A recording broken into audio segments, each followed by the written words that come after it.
If you're having suicidal thoughts or feelings or feel like you have no hope, please call 988. There, you can talk to someone who not only cares about your story, but cares about you. Please reach out today. Thomas P. Murphy once said, "Minutes are worth more than money. Spend them wisely." At Minutes Wisely, we take that to heart. Our mission is to decrease veteran suicide by providing life-changing experiences for veterans, first responders, and Gold Star families.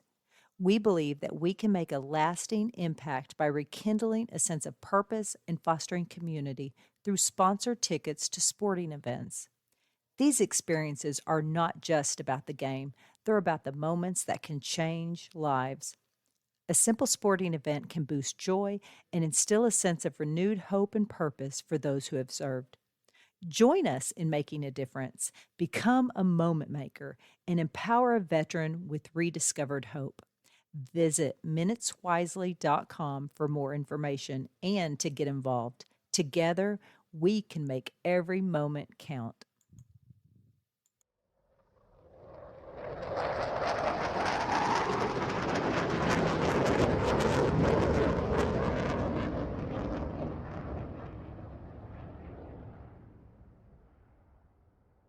Good evening. I just love it, man. I love that. I love that intro, man. I love it.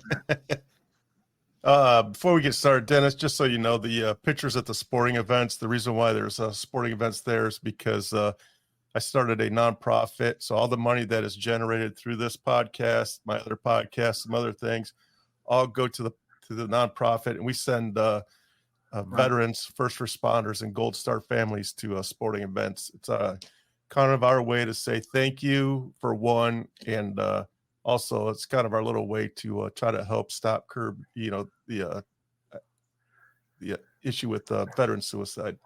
It's like the best friends of vets are vets. Yes. I mean, the government does not take care of the veterans, but the veterans do. Yes, sir. You're absolutely right. All right. So today we're with Dennis, Air Force pilot. We'll get his story in a minute, but before we get started, I just want to announcement or two. So I just want to remind everybody that the last Monday of every month is a veteran meet and greet for Minutes Wisely at Mr. Bruce Tap House on 96 in Murfreesboro, Tennessee. I'll be there. It's June 24th, correct? This week or this month it is, yes, June 24th. It's on my calendar. I will be there with bells on. 1800. Yes, come on down and say hi. Mr. Bruce has graciously offered his building to us, and he is also a veteran, so come on down and say hi. Grab a pop. We need to talk to him about getting on here too. Yeah, I talked to him a couple of times. He said he would do it. He's just super busy because that restaurant literally just opened up, so he's been swamped. I even offered to take him to Detroit to a game. Yeah. So we'll see what happens. I've got a couple announcements. Yeah, Dennis, go ahead. Before we get to you too, I'm sorry. As you guys know, in the VFW in Tennessee, we have our state convention coming up. But then July 5th is our soft opening of our new VFW building, H. It's a speakeasy with a VFW inside. The grand opening is July 19th. And I've already procured a tent from Blackman High School. So thank you very much, Blackman High School, for the use of your tent. We are going to have music there. We're going to have food. And it's going to be a very good time. And this is the first time in 3 years that our VFW will be meeting in our own building. And we're not renting, and we're not doing anything like that. And neither one of us will be the commander at the time. Yes, neither of us will be the commander. And then July 21st is the All In for Vets Casino Night down in Nashville. I want to thank Brown Foreman, my family's company, for donating some libations to that event. 8 lucky people are going to be my guests at All In for Vets Casino Night at the D1 in Brentwood. It's going to be fun. Chris Robinette, one of our members, is a big sponsor. Alex Jimenez. Yeah, it's going to be a good time. So who's playing the music at the opening? People from Label 22. I don't know who. I think Sal Gonzalez definitely.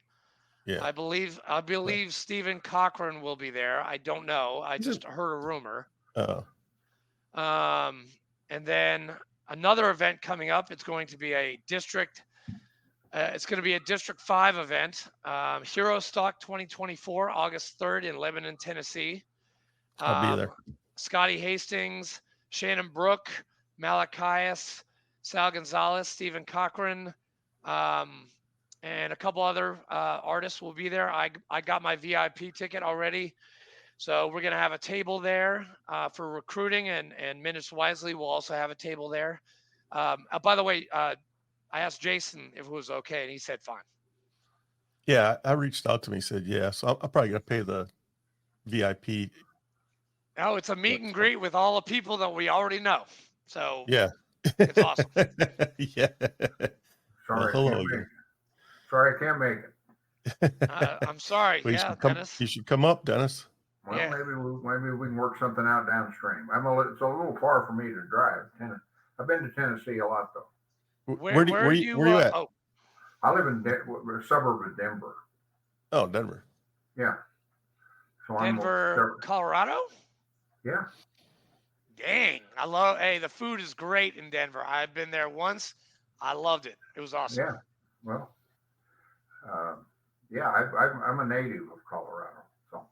Okay. You got any snow on the ground? No, in fact, it was 92 today. Oh, dang. So we're in summer. We actually have weather here. So. Well, yeah.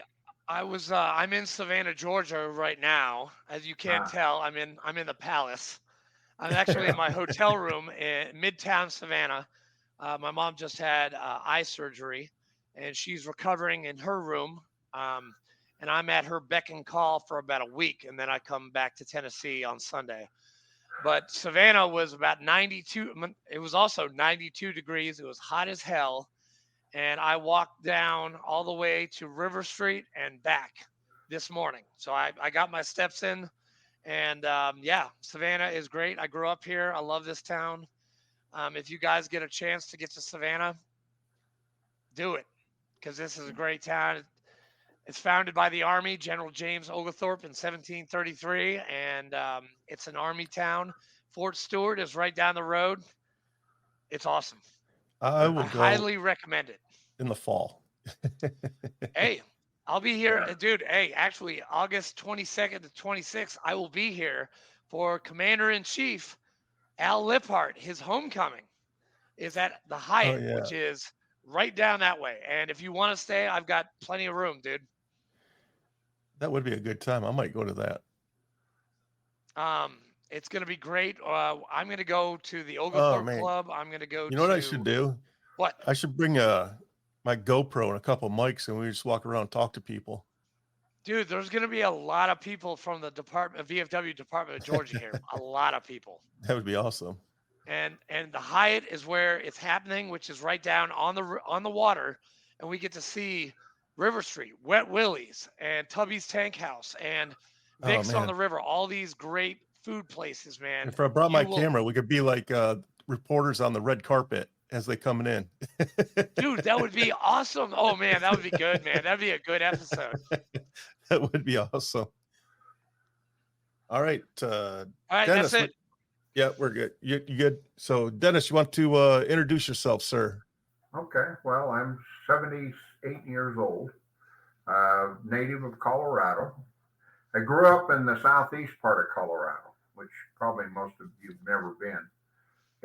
It's 50 miles west of Pueblo, which is out on the prairie.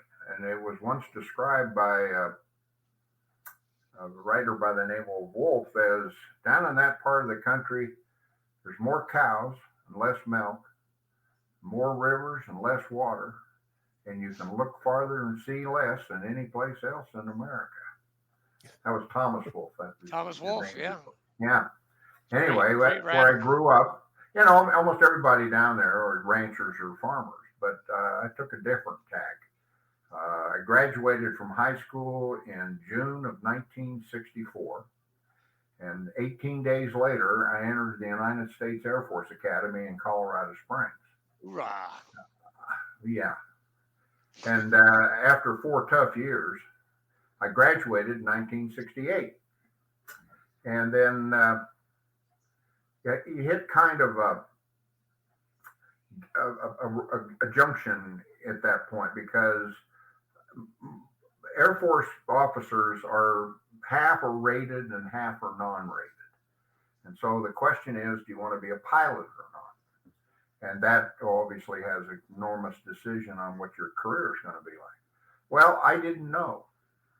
I had, the first time I ever took a plane or any kind of a flight was after I had joined the Air Force. So I didn't know, but I said, yeah, I'd like to go to pilot training. Well, then immediately I flunked the eye test. And I thought, well, the decision's made for me. I'm going to probably go back, get my master's degree and work in some lab somewhere. And then I got this notice that said, well, you can still be a pilot, but you have to get a waiver. I said, well, how do I do that? And they said, well, you have to go before a board and they will grill you and see if they want you to be a pilot. So I thought, okay. So I go into this board, you like salute and all that kind of thing, your reporting is ordered. And they said, do you want to be a pilot? I said, yes, sir. And they said, that's it. I mean, that was the waiver board. Wow, that's an easy board. Damn. Yeah, I was 2050. Well, Vietnam was hot and heavy, and Air Force needed pilots because of the pipeline. Everybody's tour was either 100 missions or a year. And so you had this constant need to fill the pipeline to take the place of those coming back. And so I thought there was a lot of pressure to turn out pilots. So I always figured that was in my favor because they needed us to be flyboys. And so I went to pilot training. I did well at the academy. I was 68th in my class. I had a 3.6 GPA. And I did well, but then I went to pilot training and I struggled. I aced the academic side, but I struggled with flying. And it was embedded. I think I had some latent fear of flying issues and things, but basically, especially when you fly high performance aircraft, it's a real fine motor skill. And I got like clubs for hands, so it wasn't any. Anyway, I struggled and I got through, but I got down to my last. I went in on Monday. This was a year into the tour. It's a year long. And I had to take my final check ride in a T-38. You know what that is? It's like an F-5. It's a swept wing, high performance Mach 1 aircraft. I had to take a check ride and I flunked the ride. I psyched myself out and didn't do well. So then on Tuesday, I took another flight, flunked it. On Wednesday, I took a third check ride and flunked it. And then on Thursday, I'm riding with the squadron commander because he took everybody on their final flight. And he made the ultimate decision whether to keep you, because I was literally in the last week of pilot training. So if he passed me, I became a pilot. If he didn't, I had to go find a new line of work. And he took off and we spent an hour in the pattern and flying touch and go after touch and go after touch and go. And I mean, that is intense because that's where, especially high performance aircraft, it's the hardest job is to get them on the ground safely. So anyway, we get back and he doesn't say anything. And he says, meet me in my office. So I do. And he said, well, after the first 3 landings, I decided to let you go. But we had a full tank of gas. So I thought I'd let you finish the hour, which I did. And he said, and then something happened that I decided to keep you. So I graduated by the skin of my chinny chin chin, as that expression goes. Okay, well, assignments are doled out by order of rank in your class. And so I finished in the 40-something in a class of 50, which meant I was going to get the leftovers.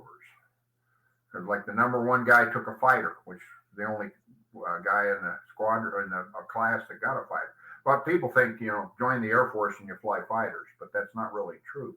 I always tell people, if you want to fly fighters, join the Navy or the Marines, because that's primarily what they fly. The Air Force flies all kinds of junk, bombers, tankers, cargo planes, you name it. But anyway, I was sitting there waiting, sweating out what kind of an assignment I'd get. And at the bottom of the list are the B-52s, which are nicknamed Buffs. You know what? You ever heard that name? Stands for Big Ugly Fucker. And then there's tanks, KC-135s. Well, no, that's Strategic Air Command. Nobody wanted those. I mean, that was like the lowest of the low. And I was sweating out that I was always going to be left by the time they got down to me. Well, like there was other fighters. There was AT-137s.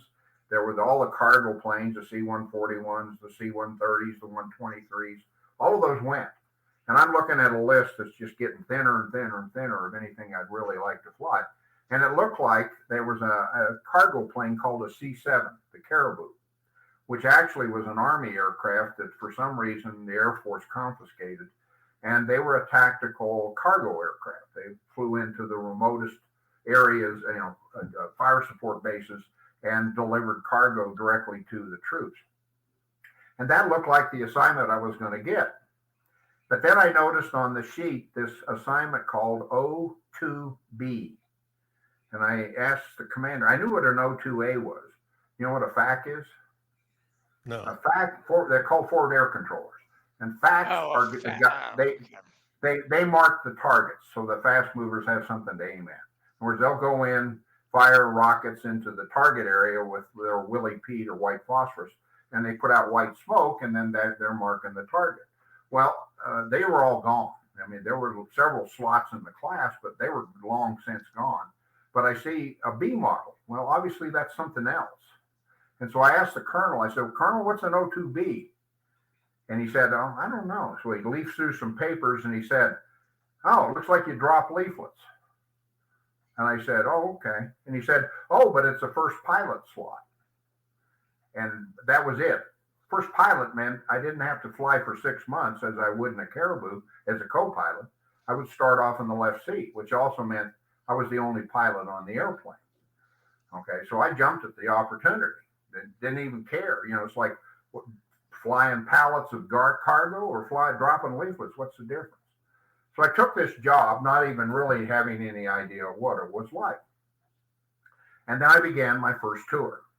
And this is all documented in a book that I self-published back about 1990, which you can find online if you look for it. But I've rewritten it, and I'm going to republish it here probably in the next couple of years. But it's the only comedy I know or humorous book written about the Vietnam War that was true. So anyway, it was a really interesting tour, and the stories that came out of it were unbelievable. But basically, I spent a year flying, and one of the real reasons I took it is I figured, because I had real doubts about my acumen as a pilot. And so this gave me a chance to really teach myself how to fly. And I did. I had 600 hours, 200 missions in the span of a year, doing pretty much an inane job. My job was to play speakers.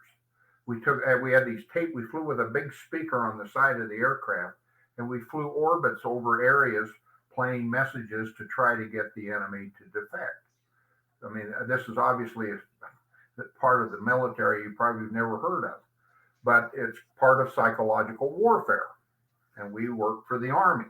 They printed the leaflets, they made up the tapes, they picked the targets, and we just worked. And I spent hours and hours flying circles in the sky over jungle or paddies, because we worked both 3 and 4 corps. And so in the 4 corps is all rice paddies, and 3 corps is all jungle. So you're either flying over trees or throwing over rice paddies. So I spent that year and really, be honest, loved it. It was the greatest adventure I had ever been on in my life up to that time. And every day was something new, and I got myself into more trouble than you can imagine. And it turned out to be just one of the highlights of my life, actually. Well, there was something in me that wanted that with this gnawing question, and I don't to this day understand why. And this question was, are you in the heat of combat, are you a hero or a coward? And so I couldn't answer that question in that first tour. I mean, I got into some hair-raising experiences, but they weren't combat related, and so I was hadn't been able to answer that question.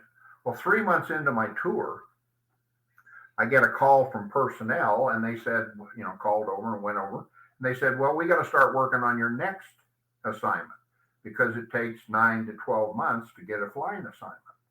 And so 3 months in, I happened to pick my next job. And at the time, they said, but you will incur additional flying commitment with any aircraft you choose. Graduating from the Air Force Academy in 1968, we had a 5-year commitment. And I determined that my thinking was, I've got 5 years to determine whether I want to make a career of the military or not. And so, I'm going to do it. Well, here I am, basically not even 2 years into my commitment, and the Air Force is saying, you got to pick an assignment, and no matter what you pick, you're going to add 3 more years onto your commitment. And I'm going, time out here. You guys are reneging on your deal. But of course, anyway, to make a long story shorter, I decided to get out. I put in what's called a DOS, data separation. And the reason I did that was so I did not, add on to my commitment, so I could pick whatever assignment I flew and stick to the 5-year plan. But the trouble was, once I put those papers in, I became like a pariah to to higher-ranking military officers. I mean, they I was a traitor in effect to them because I was getting out.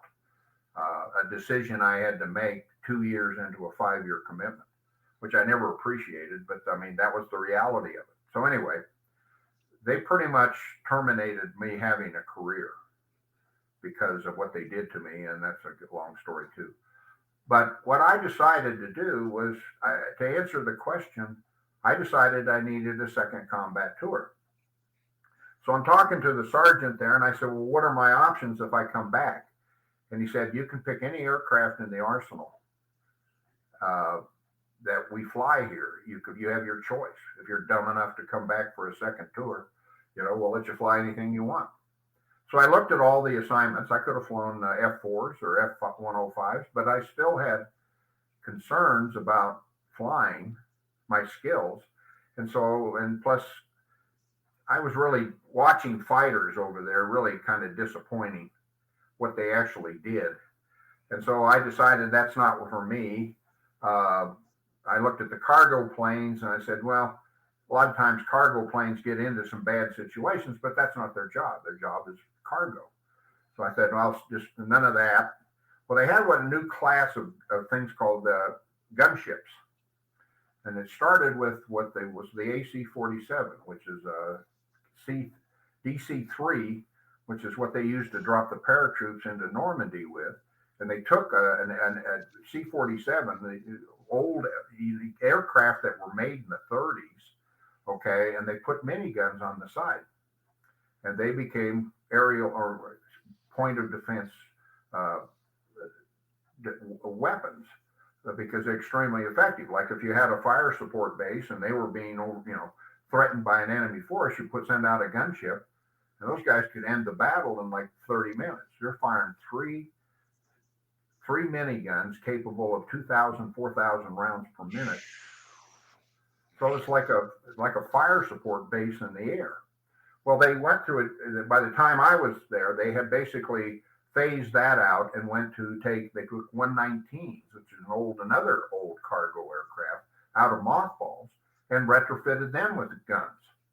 And then finally they took C-130s and they put 2 machine guns, a 20 caliber semi-autumn, artillery piece and a 105 millimeter howitzer on the side of the aircraft. So you can imagine how devastating those things are. Bring They're the called rain. AC-130s, and they're AC-130s, yeah. still in the arsenal because they are so effective. Because they can loiter, number one, until they're basically bullet limited. We used to say they could shoot until they ran out, and they were big cargo planes, so they could carry a lot. So anyway, I looked at all those and I thought, that's a good option. But then I saw this slot, and it said UH-1N helicopter gunships, and I said, well, can you tell me more about that? And they said no. I said, what do you mean? He said, it's just, it's classified. We can't tell you what it is unless you do it. I said, how the hell am I going to know if I want to do it if I don't even know what it is? They said, well, that's just the way it is. Because they are still around, actually. They're one of the most clandestine squadrons in the United States Air Force. You probably never heard of them. It's the 20th SOS. And they're stationed now down at Hurlbut Field in Florida. But anyway, I said, well, what is it? What do they do? And they said, well, all I can say is you fly helicopters and they're gunships. Well, helicopters in the Air Force are dead end because you can't gaze above, there are no helicopter wings in the Air Force. They're the highest, the biggest unit is in fact a squadron, which means you can't be anything more than a lieutenant colonel. Now, you can retire as a lieutenant colonel, but you're at the low end of the spectrum. So basically, if you transition to helicopters, you were terminating your career. Well, I'd already pretty well torpedoed my own career. So I thought, well, I don't care. I might as well go out at least flying something I really am excited about. So I came back to the States, TDY. You know what that means, right? Yes. Temporary duty. My permanent change of stations was Cameron Bay. And I came home, transitioned to helicopters, transitioned and went to a helicopter gunship school, and then went back. And I came back, left January 1971, and by June of 1971, I was back in Vietnam. But officially, we were at Cameron Bay, but we worked out of a place called Ban My Tui. If you're familiar with Vietnam, it's a area over on the far western edge of Tu Quoc in the Central Highlands. And there, what I discovered or found out what I was going to be doing. We put in Special Forces troops. There was a lot of uncertainty about the trail. It was believed to exist, but equally as many intelligence officers would contend that it didn't exist because Cambodia and Thailand or Laos were neutral, which was a lie. Everybody finally found that out. Well, the military didn't know. They didn't have any, so they decided to send in Special Forces. Now, Special Forces were actually the Green Berets. You remember John F. Kennedy really believed in this form of warfare, asymmetrical warfare. And so he was kind of the founding force that created what in Army special units called the Green Berets. In the Navy, that would be not really equivalent to the SEALs because the SEALs are very small units, but the Green Berets were a little bit larger units. But it's similar. I mean, it's the same kind of training and the same kind of job. But anyway, so we were working for the Army. And what they did is we inserted teams into Cambodia where I was working. We put teams into Cambodia. And the reason the whole mission was so highly classified is what the politicos claimed we weren't in Cambodia. And so technically, this is how stupid this gets, we were not supposed to land. We could come to a 1 foot high hover. Technically not landing in Cambodia, right? I mean, that's kind of idiocy that ran that war. The Green Berets actually were ordered to box up their berets and ship them home so that Johnson could claim that the Green Berets came home. If you can remember, I don't know if you remember that, but anyway. So, but these guys just changed names. It became Special Forces. and they are some of probably the meanest son of a bitches I ever met in my life.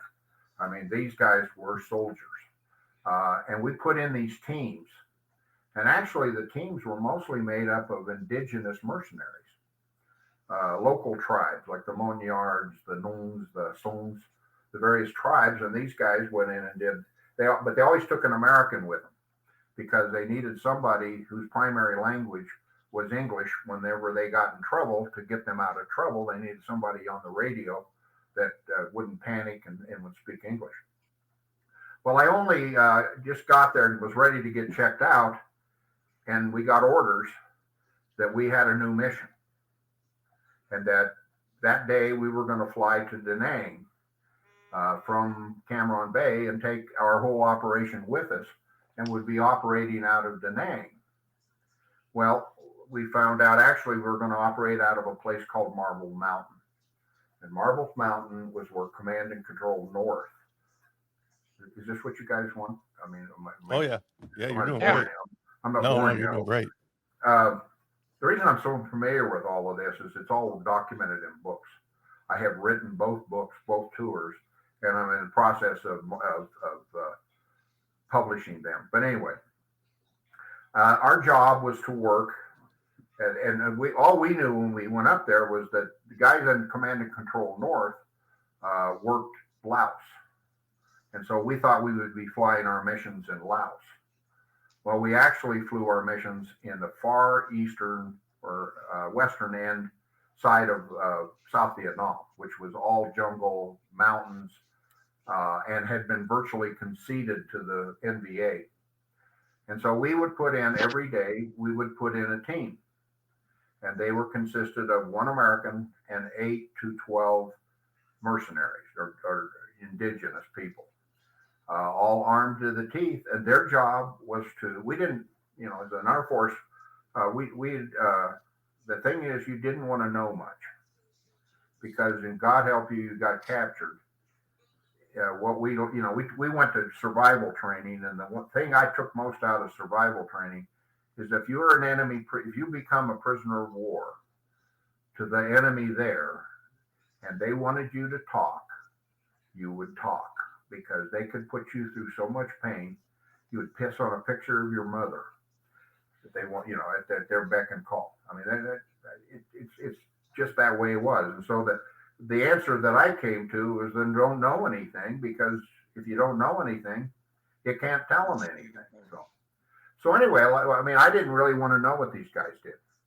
And so we, you can guess and infer, but they would say, we're putting in a reconnaissance team, or we're putting in a capture team, which meant that they were going to snatch a guy from the other side and bring him back for interrogation. But that's all we knew. But we landed in these LZs, and we pick them up, and then we would, when they got in trouble, or when after 7 days, we would pull them out, and that was our job. And I spent actually only about 2 months doing it, but we got in some real intense combat. I don't know if you'd like me to describe it, but some of the battles, but they're in my book, so you can read, you'll be able to read that when it comes out.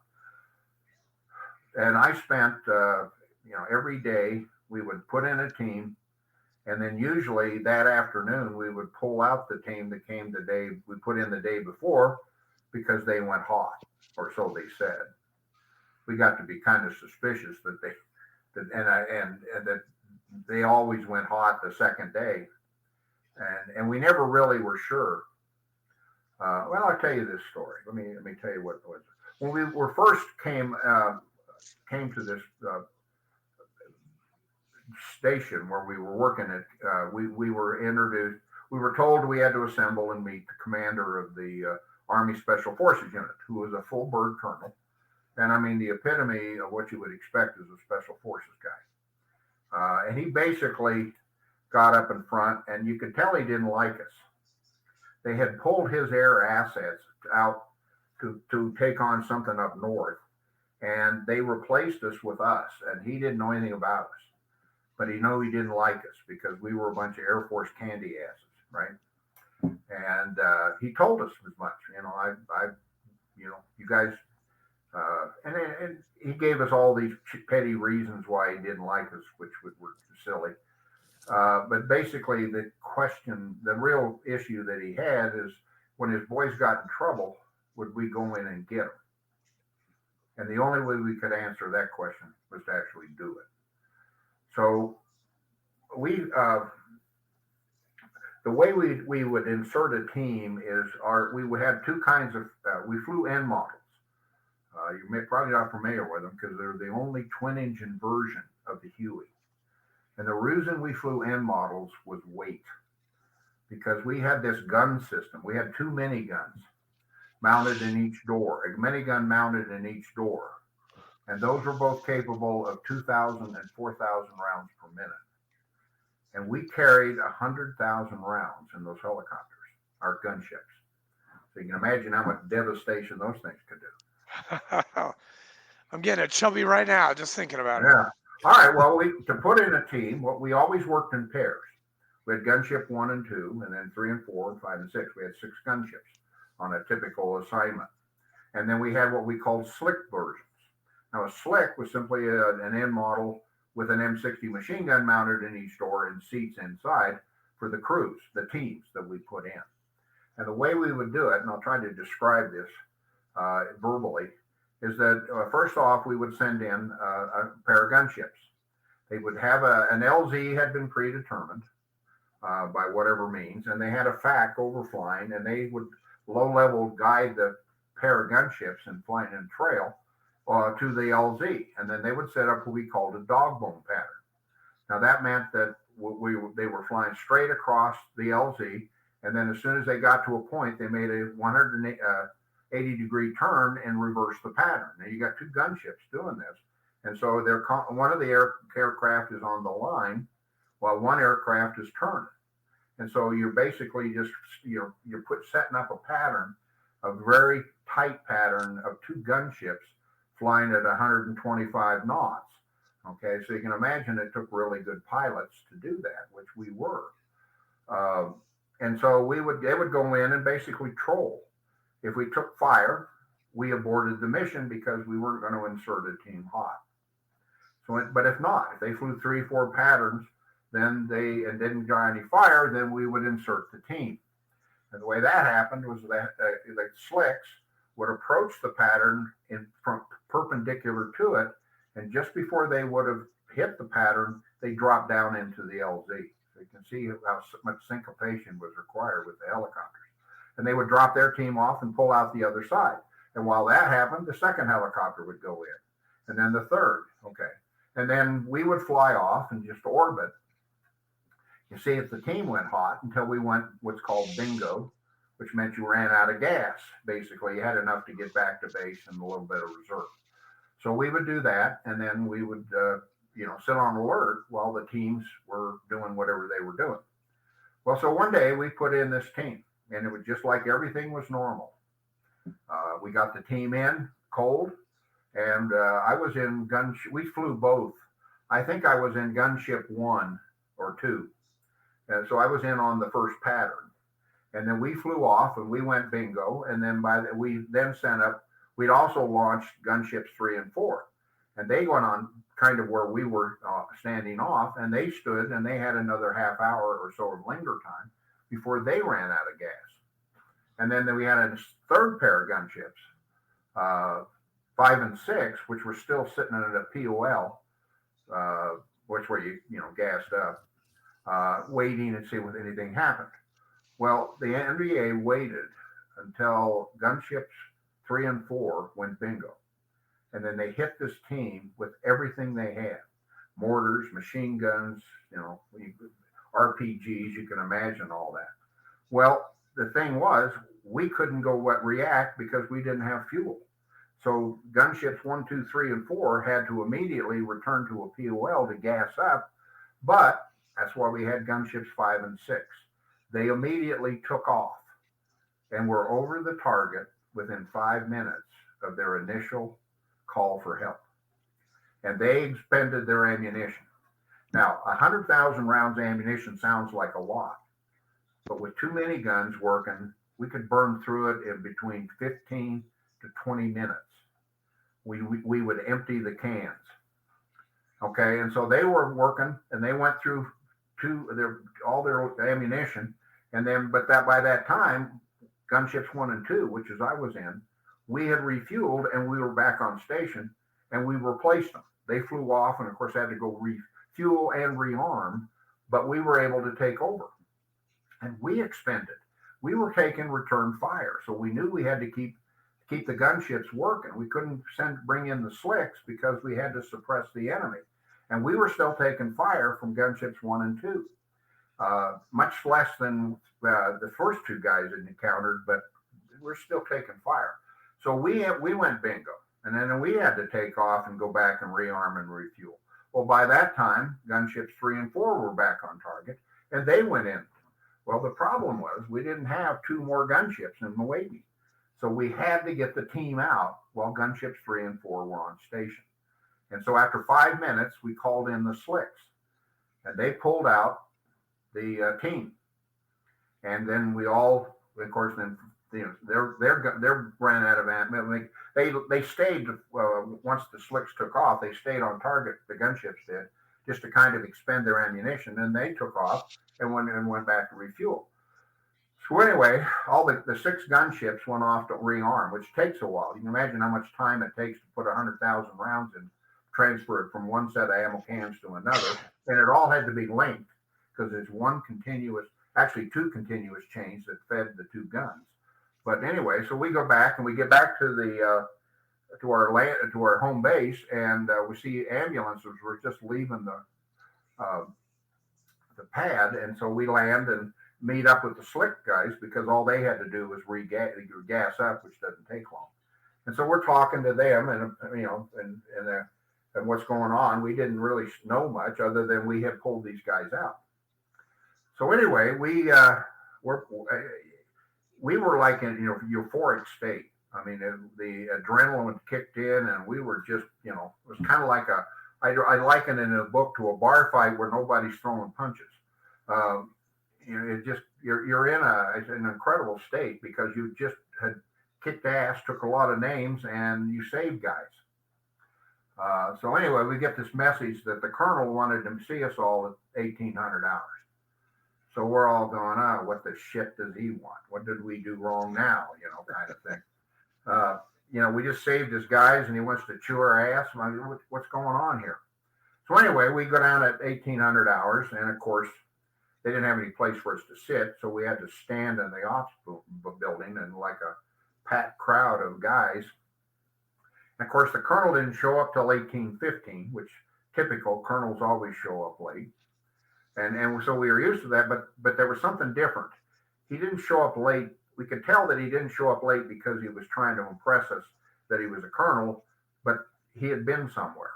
And he gets up, and the conversation goes something like this. He said, I just came from the hospital, and I want you to know that Sergeant Jones, and of course we didn't know these guys, lost his left hand, or his right hand, but he's going to be fine, but he's going stateside because he obviously can't, protect, be in the war anymore.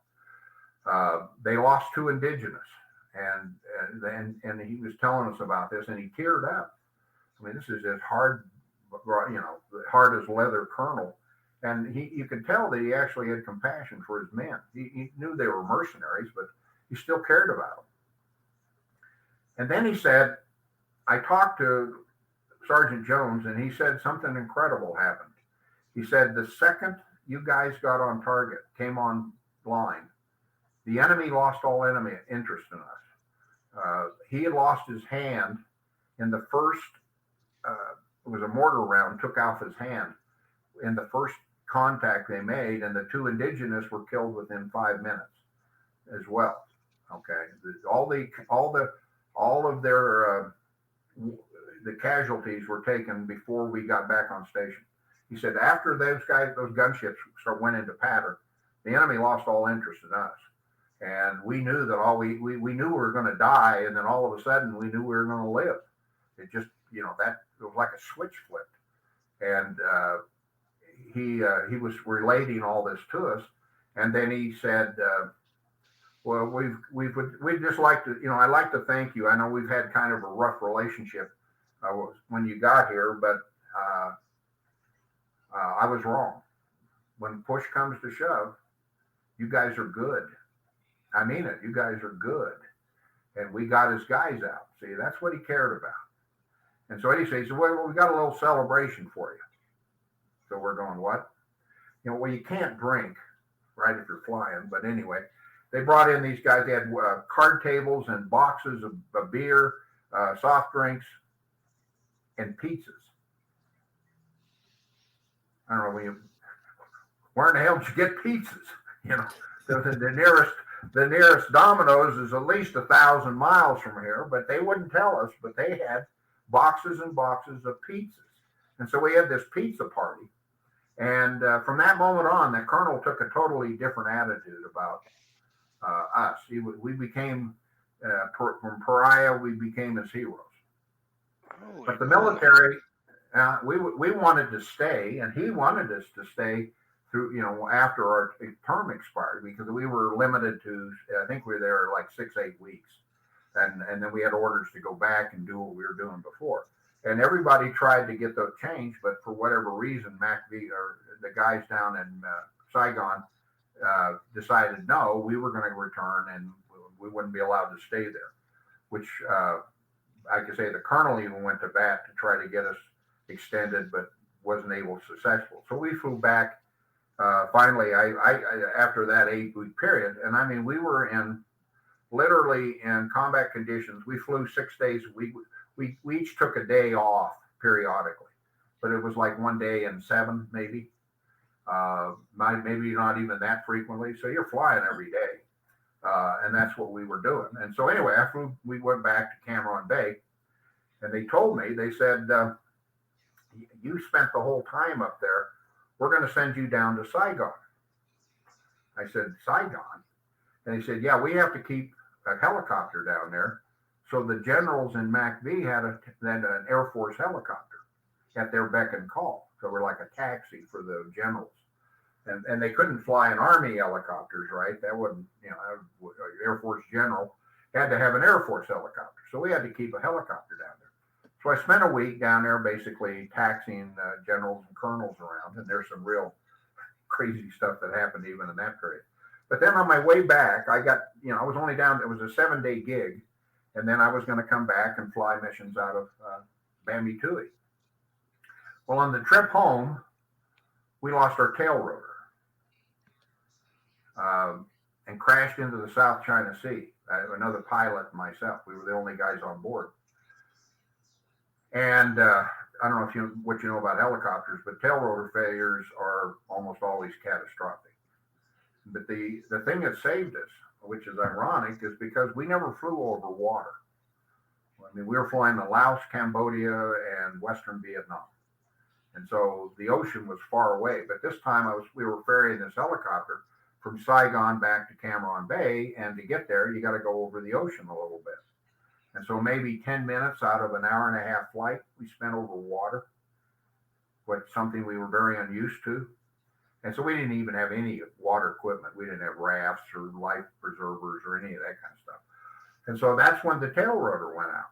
So, unfortunately, we lost our tail rotor, but fortunately, we lost it over water because if you crash into water, it's much, much less severe than if you crash on land. Had we hit the land, because you immediately wrap into a spin. You can visualize a Huey helicopter spinning at a rate of about 1 revolution a second. Because without the tail rotor, that's what happens. And so we crashed into the ocean, and the other pilot and I we lived through it. But here we are. It was 5 p.m. We're about 5 miles out in the South China Sea, and it's getting dark.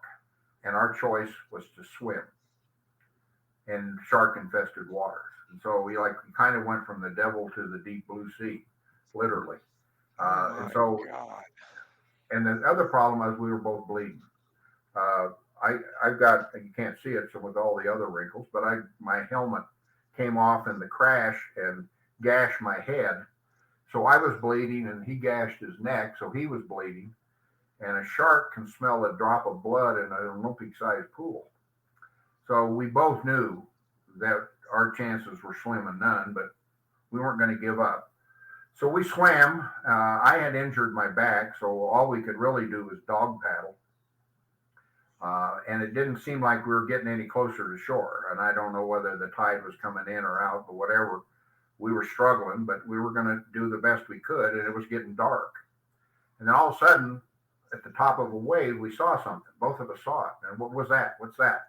Well, then we went down into the trough, and we couldn't see it anymore. But then the next time the wave brought us up, we could see it. It was a fishing boat. And these guys were headed right for us. 3 guys on a boat that you would use for water skiing. I mean, that's how big it was. But they were out fishing. They had nets, and they pulled us on board, and they took us into shore. And then they were jabbering in Vietnamese, and we didn't speak it, and they didn't speak English. But we could tell something was wrong. And so one of the guys came over, and we kind of were able to get a few words we knew of Vietnamese and a few words he knew of French, that we were able to communicate. And basically, we could not go back to their village because the VC came at night, and we would be captured. So we said, we're looking at a map, and I don't think the guy could read a map, but we were calling off places where he might be able to send us. And anyway, the word was Song Mao, which was an Arvin camp we were aware of. And so anyway, they loaded us back on a boat and were hauling us down to this Arvin camp when we spotted a rescue helicopter off on land. And the other pilot had a little flashlight that we carried, and he flashed the helicopter down, and they came down and pulled us out. So now we have been rescued, but have survived death twice in one day, right? And so, we survived a tail rotor failure, which is slim and none. And then we survived this swim in shark-infested waters and got out alive. So anyway, we get loaded up, and they haul us up to a place called Fan Ring. Well, they didn't have a hospital. They had a clinic, and they stripped us. Well, when I came back from up at Marble Mountain, they didn't even give me time to unpack. So I had to just throw my duffel bag, which had all of my flying gear, all my underwear, shirts, all my clothing was in this duffel bag in the back of the helicopter, which went to the bottom of the South China Sea. So what I had on was the last clothes I had in the world, basically. And so I'm laying there on this metal plate, and the corpsman comes in, and he said, "I got to cut your flight suit off." And I said, "Oh, God, I don't have any other clothes." He said, "I have to do it." So anyway, and not only that, he cut off my underwear. And so I'm stark naked there without any, not owning a stitch of clothing in the world. I'm completely naked with nothing to put on. So we're laying there, and the doctor comes in. They only had one doctor, and he said, "You guys are both injured too severely. We're going to send you up to Cameron Bay where they got a full hospital." So they loaded us back on the helicopter on stretchers. Okay, both of us naked with a blanket, right? And they take off, and we're going up to a place called North Fan Ring Pass. And the weather had turned terrible. And these guys kept going lower and lower, so to try to get under the weather. And at some point, they started, the guy, and we were sitting, I don't know if you know what an HH-43 is, but where my head was only a few feet from the pilot's head. So I could hear every word they were saying in the cockpit. And they started taking fire.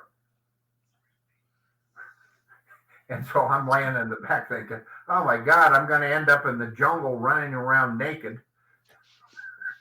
And I thought that getting eaten by sharks was the worst thing that could happen to me that day.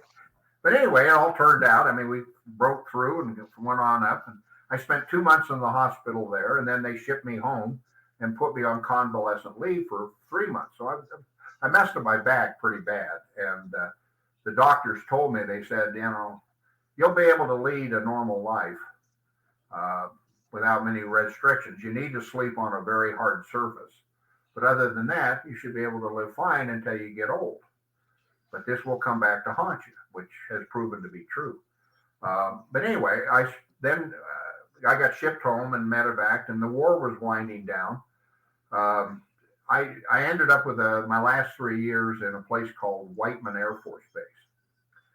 Back then, it was strictly a missile base, and we were kind of a small helicopter unit that supported the missile base, where I spent my last 3 years.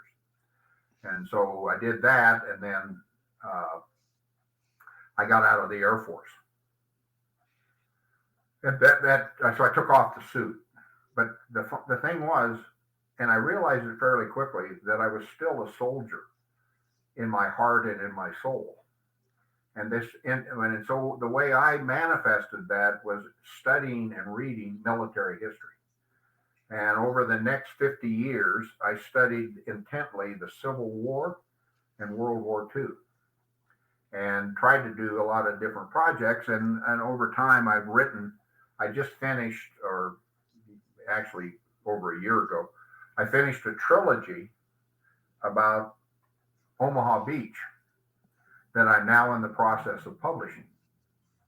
They were supposed to publish last week on the 6th, book 1, because that's the 80th anniversary of D-Day.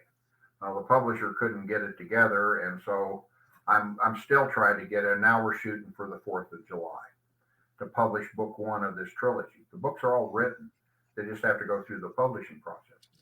Well, in the meantime, I have written both tours, books about both tours. So I've got those 2 books to publish beyond that. And right now, I just finished, back today, I was working on it, a novel. And so I'm sitting here with basically 6 books to publish, and intending to write 3 more about Utah Beach. But I decided when my wife, I spent 50 years after I got out of the Air Force in aerospace, working in managing aerospace projects. And my wife, and then I got out and became a contractor, working for the same companies over much better pay for like 20 years. And then my wife contracted Alzheimer's. And so the thing with that is I had to stay and take care of her. So I couldn't go on the road anymore. So I basically had to shutter my businesses. But when she passed away 3 years ago, I said to my sons, I said, I have 4 sons. I said, I'm going to take a month, and then I'm going to decide what I want to do for the rest of my life. Well, the decision was obvious. I'm going to write.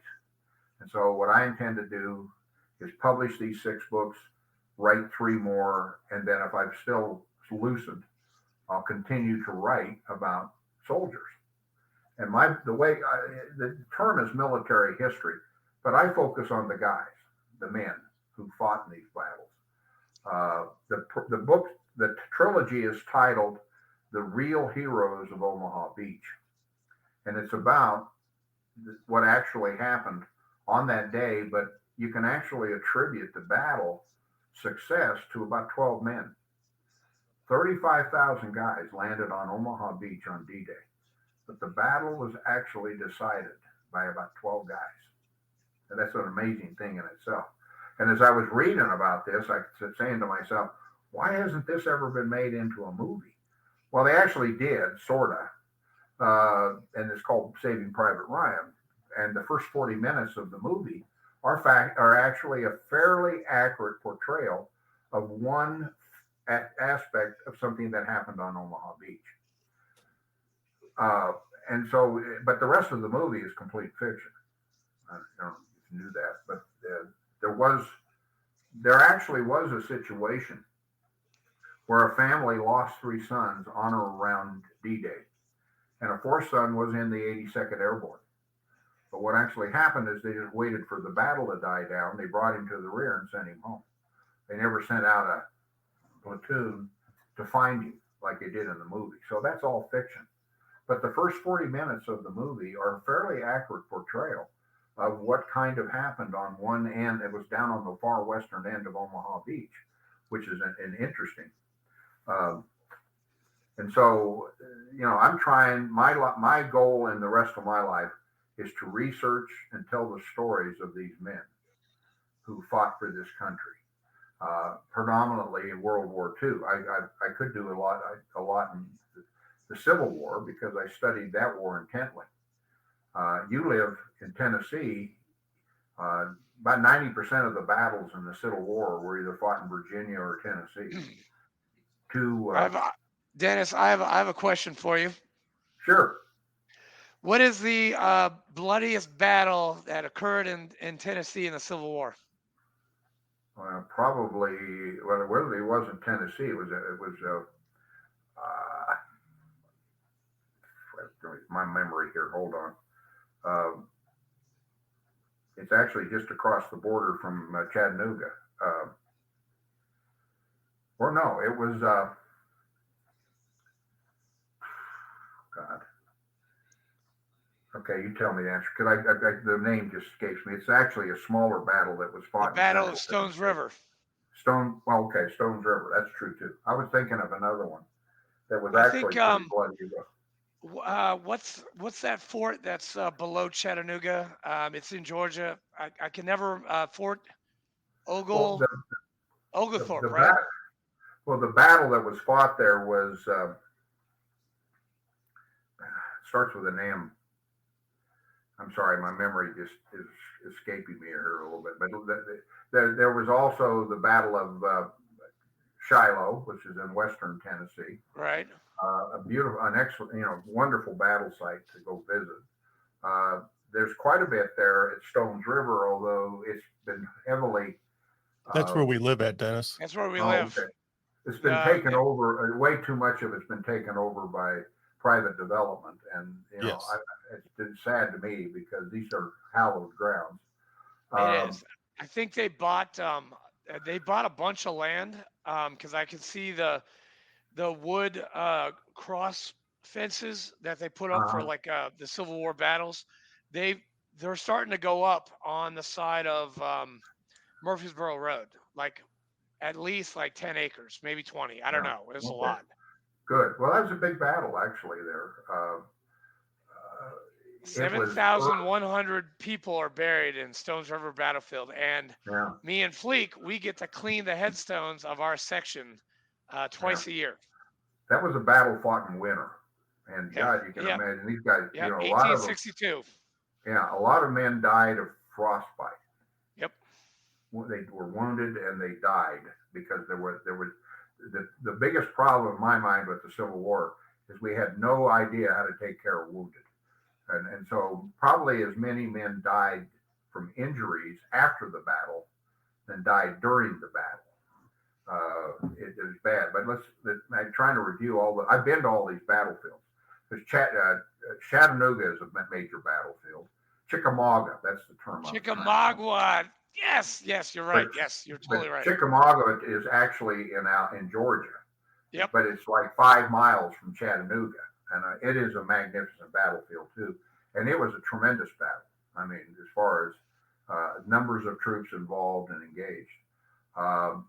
There was Stones River, and there is another town that was actually probably the last gasp of the Southern forces in not in Virginia. And I cannot, for the life of me, think of the name of it. It'll come to me. But those are, I loved it. I've been in Tennessee a lot, just going to battlefields. Well, hey, next time you come, you got to visit us, and we got to take you out to dinner. For sure. Oh, I'd love to. But that I studied that war and the battles of that war for 25 years. Wow. And probably read over 1,000 books and websites and things on the different battles. I'm more intrigued by battles than I am politics. So I studied mostly I completely agree. I didn't study Civil War. I studied the battles of Greece and the Romans and the Ethiopians and the Egyptians. My tutelage on Civil War is in its infancy. My knowledge about the Vietnam War, even though my uncle was in Vietnam and my father-in-law was in Vietnam, I don't really know. I'm ashamed. I don't really know too much. I know the big things that happened, but you know a lot more stuff than I do, and I'm you have to honored to hear it. It's too big a subject to cover. We took a course at the Air Force Academy called The History of Warfare. It was a mandatory course for all of us, and it was a year-long course in what you would think was the history of warfare. Well, after about a month into the course, I realized it was a history of the world told through the perspective of the military in the war, because basically there's not been a single period in human history that we can point to where there are no wars going on. So there's the one thing we don't have a shortage of in history is combat. It's all over. And you're right. You have to kind of decide what you want to focus on, because you can't focus on all of it. You would never get done. Well, you never get into any depth. And that's the thing. If you want to get into it, you got to go into it in depth, and you just can't do it all. And I just picked the Civil War because I was fascinated by it. And then I realized that, I really ought to, my dad fought in World War II. So I kind of got burned out on the Civil War and decided, well, I think I'll move to World War II. And very soon after that, I ended up on D-Day. Okay. And I've probably read, I don't know, 200, 250 books on D-Day. And there's there are a lot of, actually, the internet is actually pretty good for history. A lot of people really badmouth Wikipedia, but for histories, they're written by people like us. It's actually pretty good. I agree. But you can't single source anything. You have to go and read 7 or 8 different sources. accounts. Yep. Right, 7 or 8 accounts. And then the problem you have is you have 7 or 8 versions of the same thing. Because it's kind of like when police interview witnesses, right? They interview 10 witnesses. Corroborating statements, Yeah, and they got 10 different stories of what happened, and it's pretty dynamic. And that's the same problem you have with reading about history, is that it's not an exact science. But then science is not an exact science, as we learned in the last couple of years. Good point. But anyway, that's kind of my life, and I'm spending. I don't know how many more sentient years I have, but I'm going to spend them all. My next big project is Utah, and Utah is where all the paratroops come in, because that's where the 82nd and the 101st did all their work. Was actually not on Utah Beach, but behind Utah Beach. And it is unbelievable stories about what happened there too. And again, the incredible bravery of men in the war. So that's kind of the summation of my life. I had a lot of excitement growing up, my younger years, and I'm paying for it now, and I'm all beat up and crippled. But hey, Dennis, when you were talking about hovering over like Cambodia, I had to get my phone out and start looking up, because about a year or so ago, we had a couple of guests on 2 different times, but both Green Berets, and one of them was the youngest Green Beret that ever served. I think he was like 17 years old. He lied about his age, and he was not in Cambodia, but in Cambodia. Very, very that stuff fascinates the hell out of me. My father-in-law was not in Cambodia as well. He says that he does the air quotes all the time, and me and Katrina, my wife and I are like, what does that mean? That's what, like I said, all this clandestine stuff. Every pilot that flew in that organization had no idea what the job was until they got there, because it was so highly classified. But the only reason it was classified is because where we flew. Okay, and so the politicians had cover. But the fact is, plausible deniability. Yeah, exactly. But that became irrelevant to us, because we didn't care where we flew. Our job was to get these guys in and to get them out, and that was what we did. That's amazing. Those 2 months that I spent doing that in out of Marble Mountain are like 25 years of my life. Every minute becomes like a day when you're in that kind of an environment, and everything I am was defined by literally that period of my life. What'd you guys think about Jane Fonda? Well, it's funny you mentioned her. I actually we took an oath one night. I vaguely remember this. I was at the bar, so I wasn't totally sentient. and somebody came in and we had a ceremony where you had to swear over a beer, which is sacred fluids to military guys, right? So it was Yes. a sacred oath. And the oath was that at the end, when three people die, we are supposed to find where they're buried and piss on their grave. And I'll tell you who the three are. Of course, you already named the first one. Yes. Jane, I didn't know it was a machine gun Fonda. Okay, and I'll tell you a story about her. The second is John Kerry.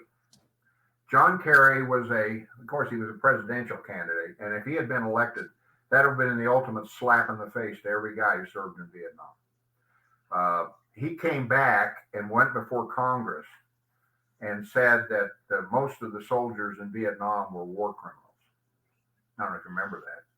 Didn't I remember he he throw threw away he threw his away medals over the silver fence. star? Yeah. Yeah, that's right. Yeah. Well, Yeah. he was what's called a swift boater, and that because down in Fort Corps, there's a million miles of rivers and streams.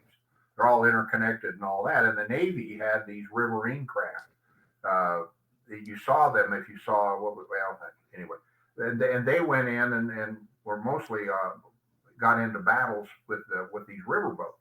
Well, John Kerry, I don't know how he ended up in that branch of the service of the Navy, but he read between the fine print and found out that if you get 3 Purple Hearts, they send you home.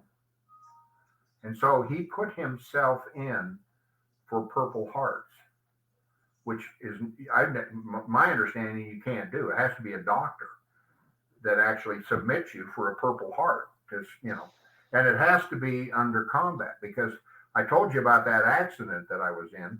I could not get a Purple Heart for that because it was not in combat. It was a mechanical malfunction. But he got that, and then he pissed all over the American GI, so he's number 2 on the list. And the third guy is Dan Rather. Oh, man. Dan Rather. Holy shit. Well, Dan Rather made his bones in Vietnam and with CBS. He groomed himself to be Walter Cronkite's successor. And he did it with a lot of there were a lot of stories about him going on in Vietnam that you hear. And, and some of it's probably gossip and hearsay, but some of it you hear enough times, like the Green Beret thing, it could be a war story, but when you hear it from 3 or 4 different guys, you begin to believe it's true. And so we heard these stories like Dan Rather supposedly hired ARVN units, the Vietnamese army units, to stage a battle behind him. So when he was reporting live from Vietnam, there was a battle going on behind him, which was all fake. And I've heard that from several different people when I was over there. And so, it's probably true. But anyway, I have, none of them are dead yet, but No, I figure there's going to be a long line if any of us are left, but I'm going to make the pilgrimage to do what I swore to do. You let us know, man. I'll bring the podcast there. Yeah. I can say, I figured this is going to be like Woodstock for soldiers, Leak, I'm not bailing you out. If anything happens, I'm not bailing you out. Well, you're going with me. Yeah, but I'm not going to get caught. And if you do, I'm not bailing you out. I probably won't have enough money by that time. So I hope that answers my question about Jane Fonda. Yes, sir. Yeah, it does. I would like to have 10 minutes in a room with her. I've never laid a hand on a woman, but I'd make an exception in her case. Oh my! Let me tell you, I don't know if you heard this story or not about her, but she was. I think it was the prisons. The guys that were mostly pilots, Navy and Air Force. They named the prisons, and one was called the Hanoi Hilton, which was just a joke because it was a horrible place. Right. But anyway, they told the guys they brought in and gave them clean uniforms and showered them down and said, "You're going to have a distinguished visitor this evening." And so they didn't know they didn't tell them who it was, so they got all excited, Well, one of the things they taught us was the most important thing if you're a POW is you got to get your name out somehow. You have a much, much greater chance of surviving if we know that you're a POW. And so what happened is these guys took little slips of paper and they wrote their name on it. Well, they come to this meeting, and of course, they didn't know who the celebrity was, but it was Jane Fonda. And she goes around and shakes each of their hands. Well, when they did that, they passed this note to her that had their name on it. She went around to the entire room, and then she walked to the front, walked up to the commander of the camp, and gave him all of the paper right in front of him. And that night, they were beaten so bad that 3 of them died. Oh and my God. That's Jane Fonda. So to me, That's why, hey, you know what? Her picture is on every urinal that I've ever been to. And I'm not going to mention the organization, but she's on every single urinal in every place I've ever been to. Well, I don't know how many vets took that oath, but I imagine, I mean, I wasn't an instigator. I just, one night they said, hey, you got to take an oath tonight. So, it's kind of like joining the VFW or something, your initiation rites. You had to swear that when she dies, you got to go find where she's buried. I bet that's going to be an armed mausoleum. Going to have security guards and everything, but that ain't going to work. The crowd will get so big. Oh, yeah. She's done. Yeah. Fleek, you want me to try to get a number out of our esteemed guest? Yes, sir. Dennis, this is something that Fleek came up with. Was it last week? It was last week, right? Last week was the first time. So we've got we had 10 questions that he came up with, and I'm going to ask you between 1 and 10, pick a number, and that's going to be the question that I'm going to ask you. Okay. This is part of our saved rounds, like the end of our episode, which has been amazing, by the way. You've had some truly, truly great stories, and I've just been riveted this entire time. Well, you'll be able to read them in a few within the next 2 years. I was just trying to find you on Amazon.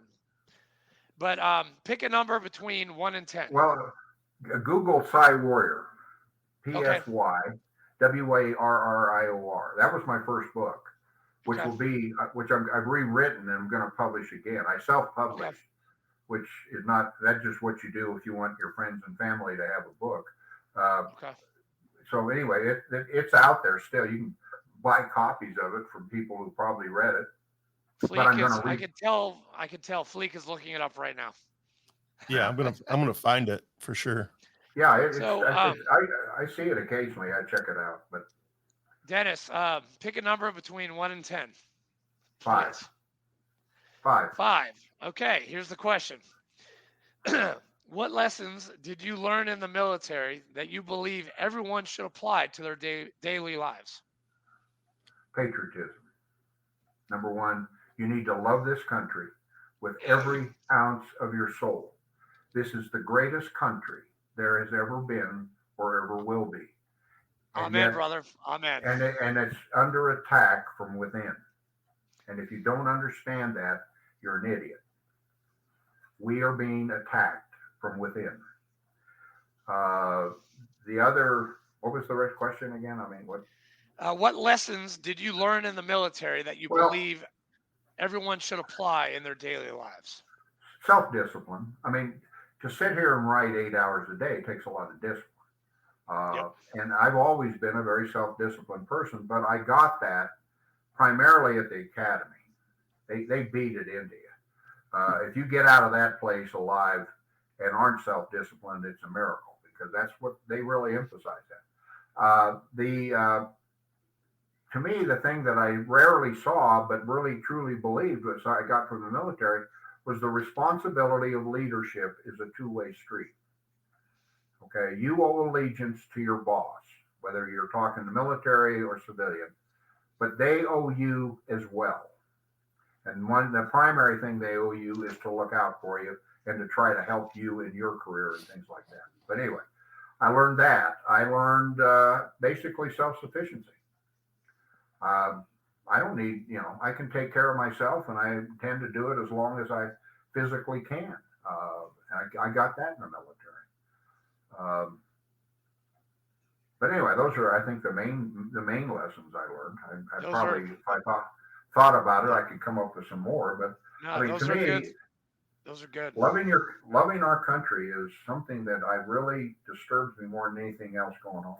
Is there are people who don't, and my advice, I would like them to go. You You don't know, belong here.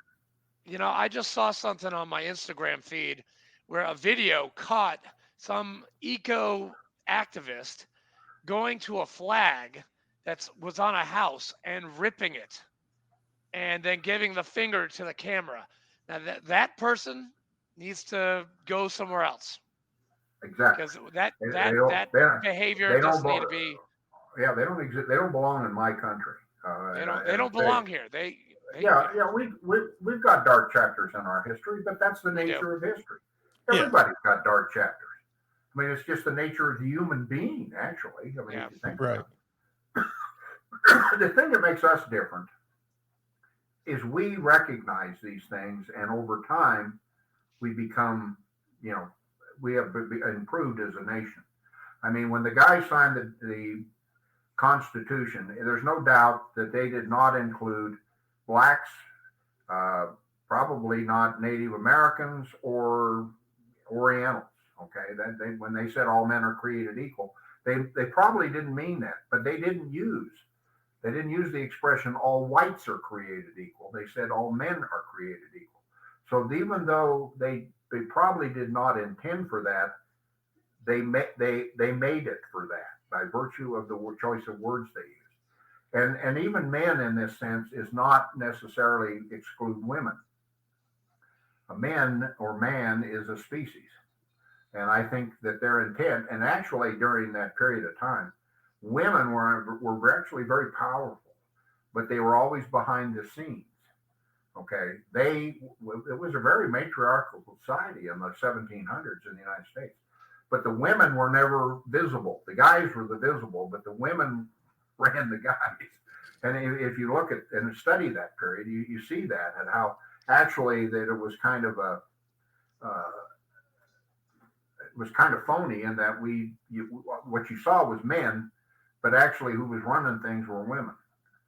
But anyway, that to me is all those things that we evolved over time. But the trouble is some things get better, but some things get worse. True. And there are many things today that are going on that to me are backwards, not forwards. And when things like the guy tearing up the American flag, that's despicable. That's dumb. No, I agree. You can't make laws to prohibit that. You can't, even though every ounce of my being says beat the son of a bitch up with a pool cue, you can't do that. But you can ask them to leave. And that's what I would do. Just, you don't belong here. Why don't you go somewhere where you can be proud? Yes. Yeah. Agree. They'll Dennis, be begging to come back in 6 months, but that's what I would ask them to do. Dennis, did you ever fly after your military? No. Well, I flew commercial, but it's too just expensive. for fun? If I was rich, to own an airplane, you're talking $1 million. Yeah. Keep it, maintain it, get the electronics you need and all that. Well, I never was that rich. I actually, for somehow when I got active with my boys in Boy Scouts, and one of the fathers worked for United Airlines, and somehow he got us a day in the United Airlines flight center here in Denver, where we were able to get in and fly, what do you call them, a mock-up aircraft. And actually, but they were physical. It was that they were moving around and all that. And I flew a DC-10, and they said, "Do you want to try and land it?" And I said, "Well, let's give it a shot." And I got it all the way down to about 100 feet, and then I crashed because I didn't realize I was 100 feet in the air. Everything I flew, I landed when I was like 8 feet in the air. So, but anyway, I think I could fly if I had to. It's kind of like riding a bicycle. You remember the basics. I wouldn't be very good at it, but I could at least do it. But no, I spent all my time subsequently in the back of the airplane. But all right. Well, we appreciate you coming on with us. Thank you, Dennis. This has been great. Yeah. Thank you for I'm sorry about the whole Calendly thing. I was trying it out and it didn't work out so well. And Fleek, he got it better. Yeah. And yeah. No So, apologies necessary. What access will I have to this? I'll send you a bunch of links. Okay, so if I want somebody, somebody yeah. wants to watch it, they can do that. Oh yeah, I mean, we'll flood you with the links. I'll definitely have some friends who want to see it, so I'll Yes. you send me all that. That's good. That's all I Right. need to know, and I thank you guys. I enjoyed this very much, All Dennis, right. that was Well, awesome. Thank you, sir. stick- Welcome hey, home. and I Yes. appreciate what you're doing. I really do, because it does further patriotism, and that's something I'm Yes. very big on. Yes, Number one, that's our baby. goal. Yeah. Hey, do me a favor, stick around after I hit the end record button. Okay. All right, don't go nowhere. All right, thanks for tuning in, everybody. We'll see you Thanks, next guys. week. See you next Yeah. week.